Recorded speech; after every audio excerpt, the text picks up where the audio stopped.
Let's dive into why your cold emails might be failing. Are you sending out hundreds of emails only to find most of them landing in spam? There's a good reason for this. We'll use a split screen to show the difference.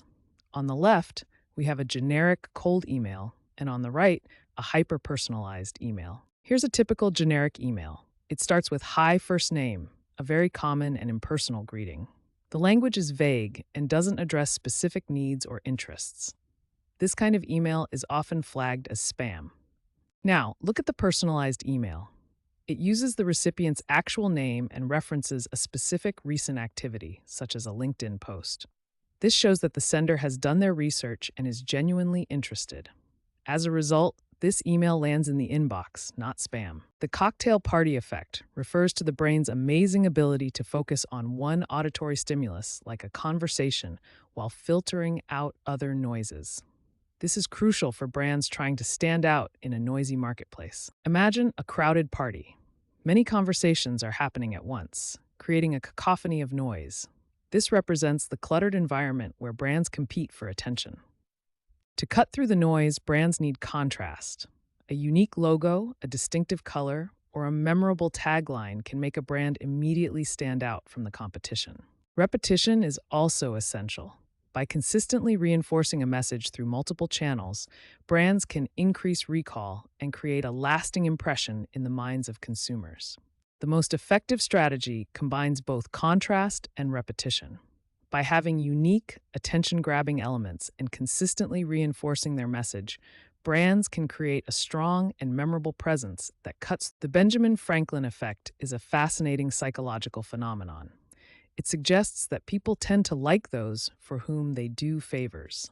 This effect is named after Benjamin Franklin, who used this strategy to turn a political rival into a friend. The core idea is that asking someone for a small favor can lead them to like you more. It may seem counterintuitive, but when someone does a favor for you, they subconsciously justify their action by increasing their liking for you. This effect occurs due to a few psychological mechanisms.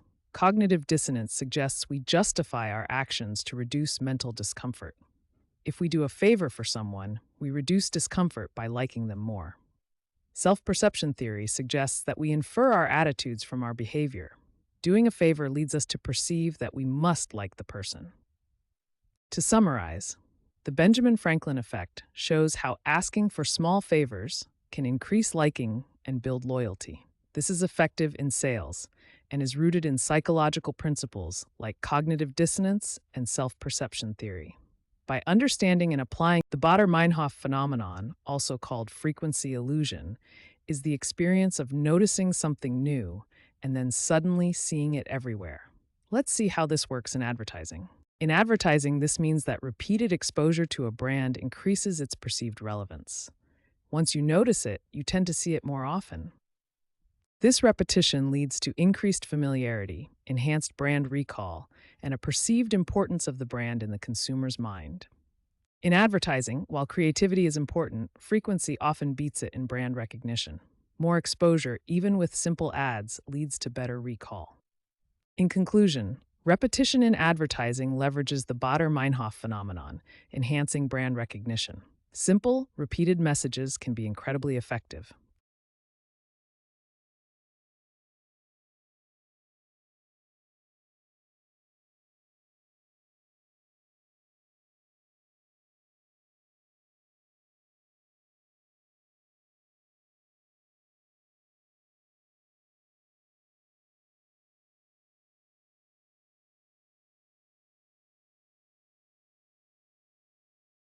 The bandwagon effect refers to our tendency to adopt certain behaviors, styles, or attitudes simply because others are doing it. This effect is a powerful driver of human behavior, especially when it comes to purchasing decisions. Imagine a few people initially buying a product. As more and more people start buying it, the bandwagon effect kicks in. This growth is visually represented here, showing how a small group can quickly turn into a large one, drawing in even more participants. Social proof is a key component of the bandwagon effect. When we see positive reviews, high ratings, or endorsements, we tend to believe that the product must be good. This creates a sense of security and trust, encouraging us to join the crowd and make a purchase. The fear of missing out, or FOMO, further amplifies the bandwagon effect. The thought that everyone else has something we don't can trigger anxiety and a desire to conform.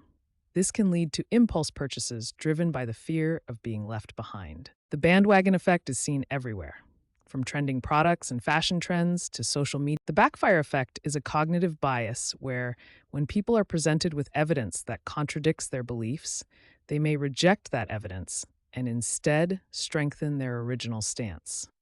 This can make it very difficult to change someone's mind with facts alone. For example, imagine someone believes that a certain product X is good.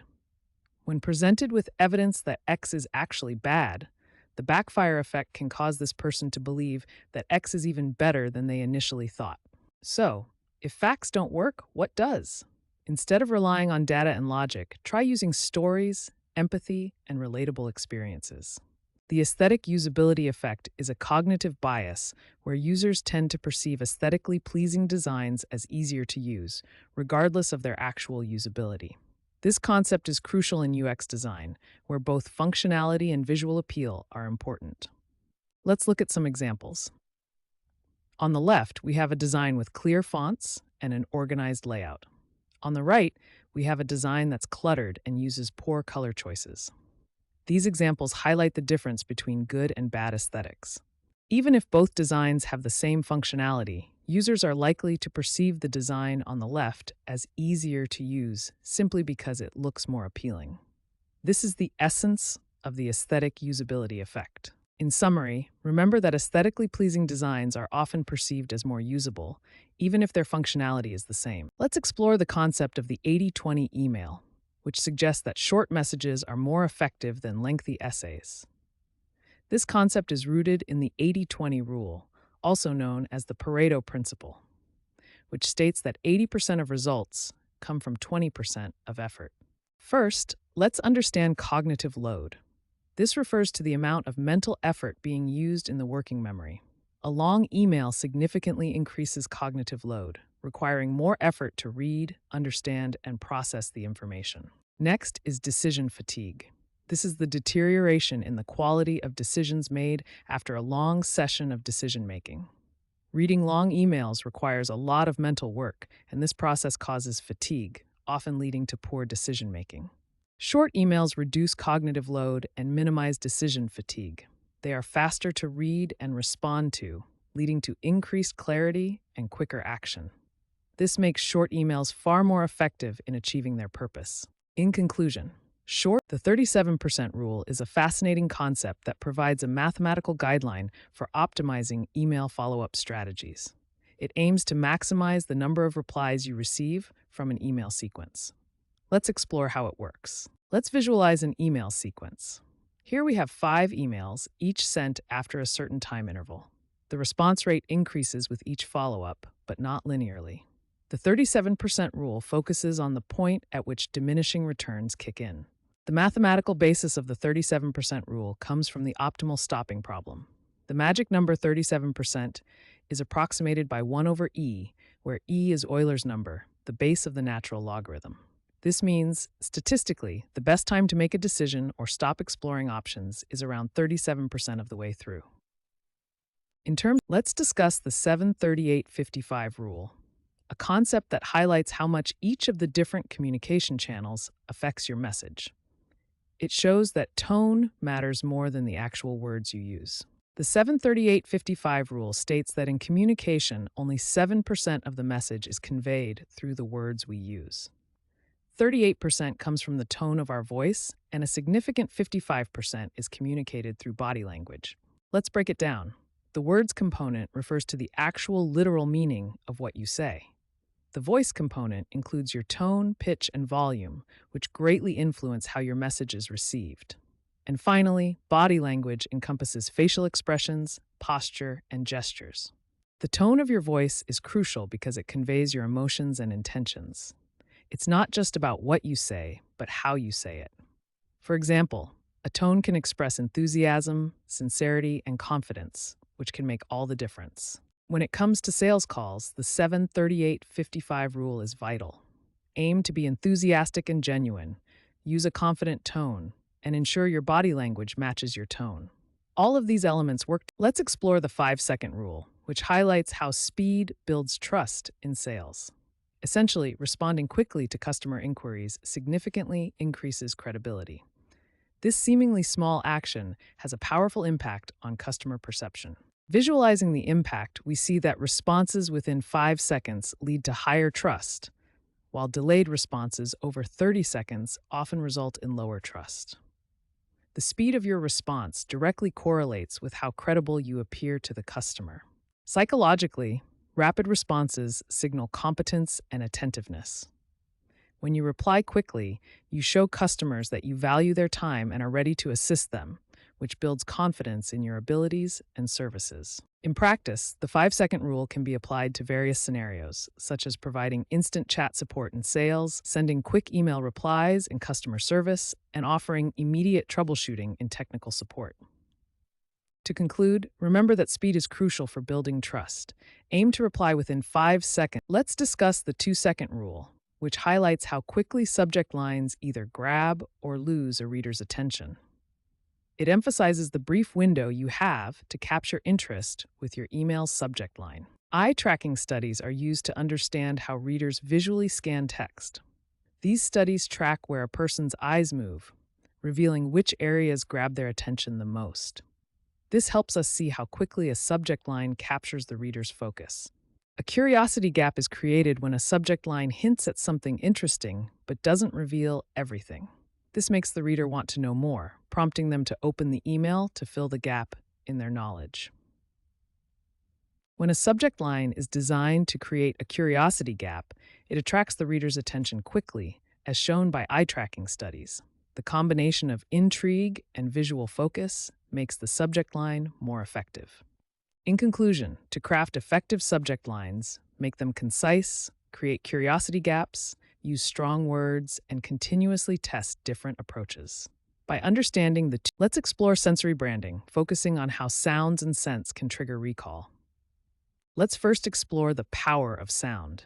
Think about the Intel chime. That short, distinctive sound instantly makes you think of Intel.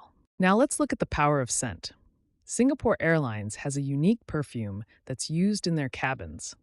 This scent is associated with their brand, and it helps with brand recognition. How do these sensory cues trigger recall? Sounds and scents directly impact the brain, creating strong, memorable associations. The sound of the Intel chime is linked to their brand, while Singapore Airlines perfume is linked to their travel experience. Sensory branding is crucial because it creates strong brand recognition, enhances the customer experience, and increases brand loyalty. By engaging multiple senses, companies can build stronger connections with consumers. Let's explore the concepts of scarcity and urgency and how they influence purchasing behavior. Scarcity refers to a limited quantity or availability of a product, while urgency is about a limited time or deadline to make a purchase. Let's visualize scarcity. Imagine there are 10 products available, but only 3 are highlighted. This represents a situation where the product is limited in quantity, creating a sense of scarcity. Now, let's visualize urgency. Imagine a clock showing a limited time remaining for a sale. This represents a situation where the product is available for a limited time only, creating a sense of urgency. Neurologically, scarcity triggers a fear of loss, prompting customers to act to avoid missing out on a limited item. Urgency, on the other hand, triggers an immediate action response, compelling customers to purchase quickly before the offer expires. In conclusion, while both scarcity and urgency are effective, let's explore the algebra of return on investment and focus on the customer acquisition cost. Understanding these metrics is crucial for any business. The basic customer acquisition cost formula is calculated by dividing the total marketing spend by the number of customers acquired. This gives a surface-level view of your cost per customer. However, the basic formula often misses crucial hidden costs. These include salaries, software, agency fees, training, and overhead expenses. Ignoring these costs will result in an inaccurate SAC. To account for these, we need an adjusted CAC formula, which includes total marketing spend plus all hidden costs divided by the number of customers acquired. This gives a more accurate representation of the true cost. In conclusion, It's crucial to include all costs when calculating CAC to avoid underestimating acquisition costs.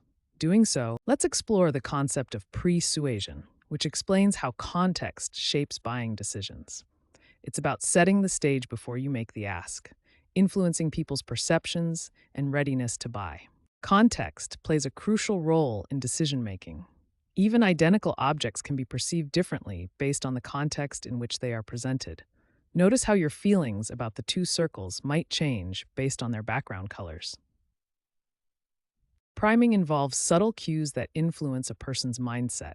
Red can create a sense of urgency, while blue often evokes trust. Even words and images can prime people towards different actions. To effectively use persuasion, first, focus attention on what matters. Next, establish relevance, connecting your offer to their needs. Finally, highlight the value they'll receive, making the ask a natural next step. In summary, persuasion is about understanding how context influences perception. By strategically priming your audience, you can set the stage for successful interactions. Remember to focus attention, establish relevance, and highlight the value to make your ask more effective.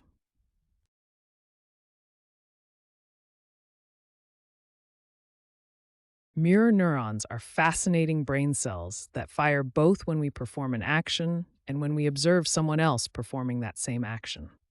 This makes them key to understanding how we learn and empathize. In advertising, this means that viewers may unconsciously mimic the emotions they observe in the ad. This can be a powerful tool for creating a connection between the viewer and the product.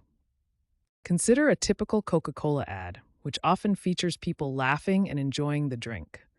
The viewer sees the smiling face and the iconic bottle. Thanks to mirror neurons, the viewer's brain starts to fire as if they were experiencing the happiness themselves. This creates an emotional connection to the ad, and thus to the brand. In conclusion, let's explore the psychology of mascots and why they boost brand loyalty. Mascots are characters that represent a brand. Their purpose is to create recognition, loyalty, and emotional connections with consumers. Mascots create emotional bonds with consumers. They humanize brands, making them more approachable and relatable. People respond positively to characters, building trust and affection. Mascots embody brand values and personality. They serve as visual cues, reinforcing the brand's message and positioning in the market. A strong mascot helps in differentiation. Let's look at Tony the Tiger as an example. Tony embodies energy, enthusiasm, and fun. He has been associated with Kellogg's Frosted Flakes for decades, generating strong brand loyalty and recognition. He is instantly recognizable and memorable. Another case study is the Geico Gecko. The gecko represents humor and approachability and is associated with Geico Insurance. He is highly memorable and appeals to a wide audience, creating a positive and engaging brand image. Comparing the two, Tony builds on nostalgia and energy, while the gecko uses humor and simplicity. Both are effective but target different consumer emotions. In conclusion, mascots have a powerful psychological impact, fostering brand loyalty and recognition. They create emotional connections, represent brand values, and enhance memorability, making them valuable tools in marketing.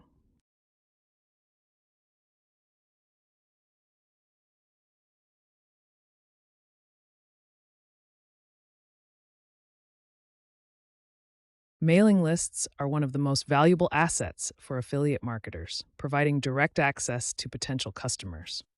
Mailing lists provide direct access to your audience with higher conversion rates than social media. You own the list, can personalize promotions, and build trust over time. Email marketing generates $42 for every $1 spent and influences purchases for 59% of consumers. Segment your email list based on subscriber behavior, interests, and purchase history. This leads to higher open rates, better conversions, and fewer unsubscribes. Effective affiliate emails provide value first, are personalized, have clear calls to action, and make authentic recommendations. Always A/B test your subject lines and ensure mobile-friendly design.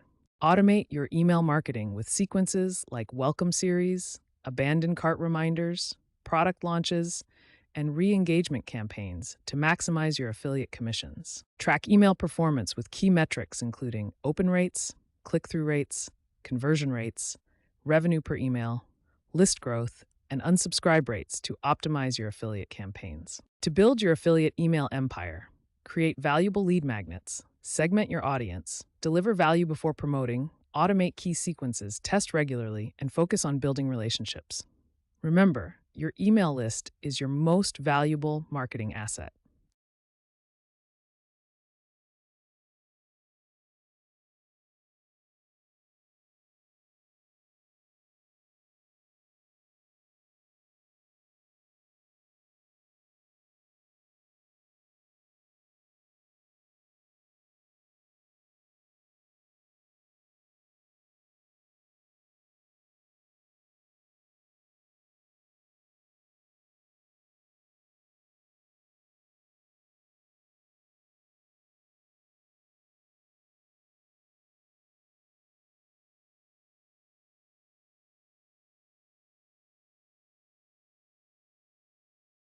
Let's delve into the world of churn rate calculus and explore why customer retention is often more valuable than acquisition.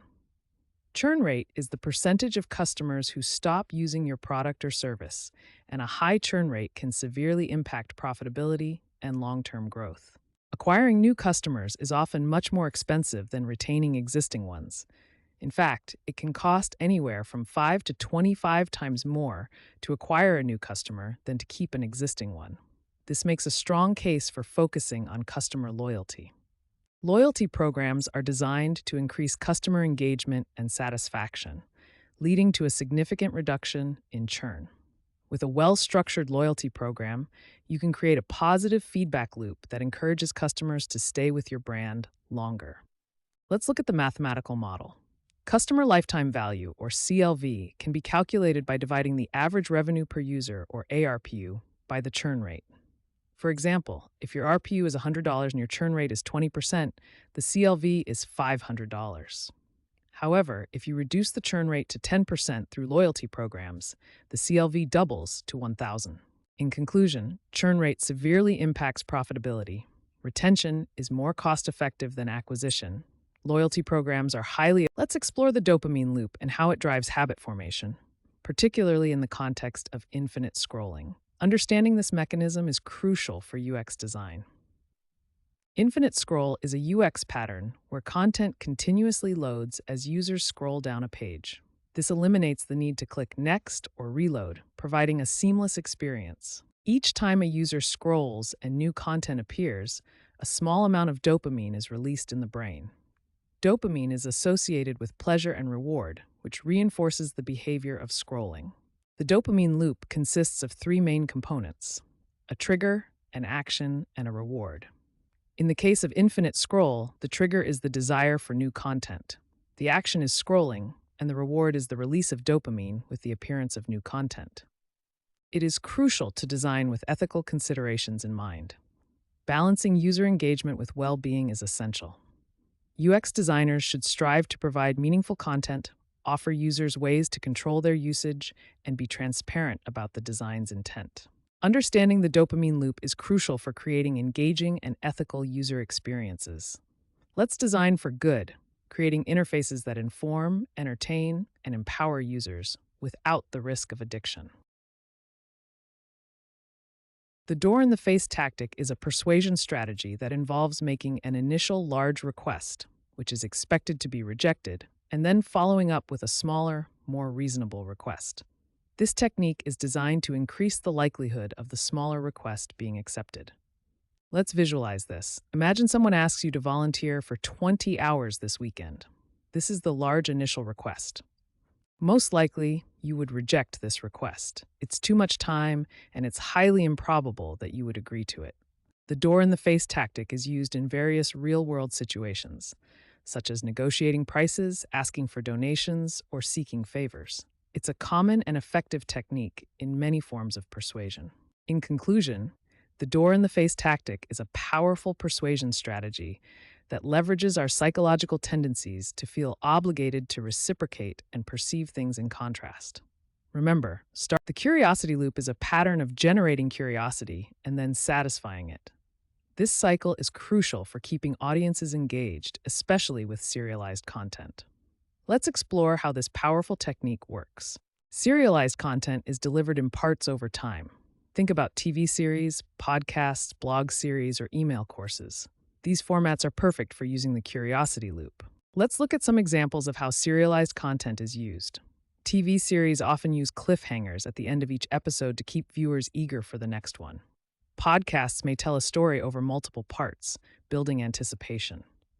Blog series use a numbered sequence, and email courses are structured into daily lessons. The loop starts by sparking curiosity. This leads to anticipation as the audience waits for the next part. Then there's satisfaction when the information is revealed.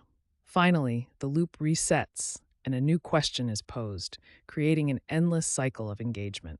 Here are some practical tips for implementing the curiosity loop effectively.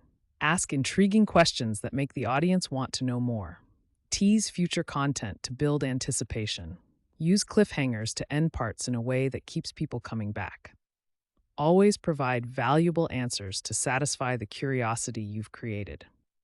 And the Diderot effect is a phenomenon where a new purchase leads to a spiral of consumption.